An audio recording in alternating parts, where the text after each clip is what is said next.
Finally, in this series, we're going to look at the what happens when the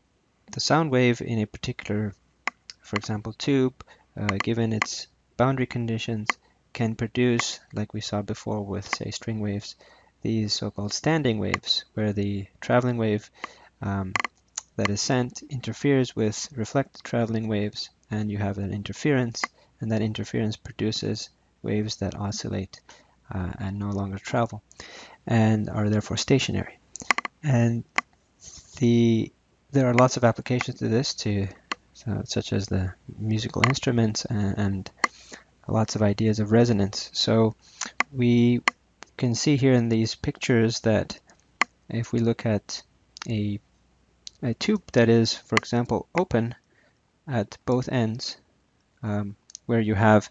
at both ends the air is at atmospheric pressure, then as written here in the graph below of pressure, then we could look at along, and these are snapshots again of the sound wave for different instances in time. And so this could be some time, some half cycle later. So this is some time equals this initial time, let's say 0, and then we are some half cycle later, so half period later. And we can see that the initial time, at a particular instant, initially the